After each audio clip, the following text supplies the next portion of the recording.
ఈరోజు ఆర్మూర్ పట్టణంలోని యానంగుట్ట సుందరయ్య కాలనీలో మౌలిక వసతులు కల్పించాలని, ప్రధానంగా తాగునీటి సమస్య పరిష్కారం చేయాలని చెప్పేసి ఈరోజు ఆర్మూర్ మున్సిపల్ కార్యాలయం ముందు ధర్నా నిరసన కార్యక్రమాన్ని తెలియజేసి ఇక్కడ ఉన్నటువంటి డిఈ గారికి వినతి పత్రం ఇవ్వడం జరిగింది.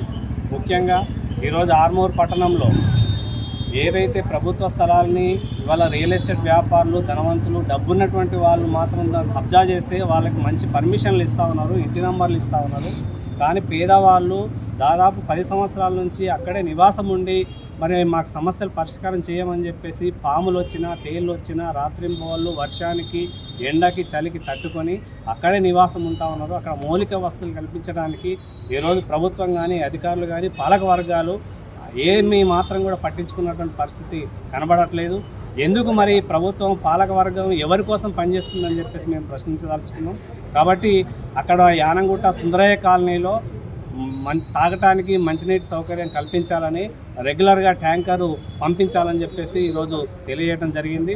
అదే మాదిరిగా ఈరోజు ప్రభుత్వ స్థలాన్ని కబ్జా చేస్తున్నటువంటి అసైన్మెంటు 202లో కబ్జా చేసినటువంటి వారిపైన కూడా చర్యలు చేపట్టాలి. లేకపోతే మేము సిపిఎం పార్టీగా అక్కడ ఆ స్థలాన్ని పేదలను తీసుకెళ్లి గుడిసెలు వేయిస్తామని చెప్పి సందర్భంగా తెలియజేస్తాం. ఈరోజు సిపిఎం పార్టీ డివిజన్ కమిటీ ఆధ్వర్యంలోనే ఏదైతే యానంగుట్ట సుందరయ్య కాలనీ ఉన్నదో మరి దాదాపుగా 7 సంవత్సరాల నుంచి పేద ప్రజలు గుడిసెలు వేసుకొని అక్కడ నివాసం ఉంటున్నారు. గతంలో ఉన్నటువంటి శైలజ కమిషనర్ గారు ఉండే డేలో ఒక ట్యాంకర్ పంపిస్తుండే. ఆ ట్యాంకర్ ద్వారా వారి మంచినీటిని త్రాగడానికి, మేము బట్టలు పిండుకోవడానికి కూడా ఉపయోగపడేది. కానీ మొన్న పోయినటువంటి కమిషనర్ రాజు గారు మరి ఆయన ట్యాంకర్ కానీ అక్కడ దొక్కి చూసినటువంటి పరిస్థితి కూడా లేకుండే. మరి ఇప్పుడు కొత్తగా వచ్చినటువంటి కమిషనర్ గారిని కలిసి వారి యొక్క సమస్యను విన్నవిస్తామని అనుకుని వచ్చినాము. కానీ ఇక్కడ కమిషనర్ గారు లేరు. డిఈ గారికి అక్కడ సమస్యలతో కూడినటువంటి ఒక వినతి పత్రం ఇవ్వడం జరిగింది. అక్కడ ప్రభుత్వం స్పందించి వెంటనే అక్కడ గుడిసెలు వేసుకున్న వారందరికీ కూడా మరి పట్టాలు ఇచ్చి, అట్లాగే ఏదైతే డ్రైనేజ్ సౌకర్యం కల్పించాలా, నీటి సౌకర్యం కల్పించాలా.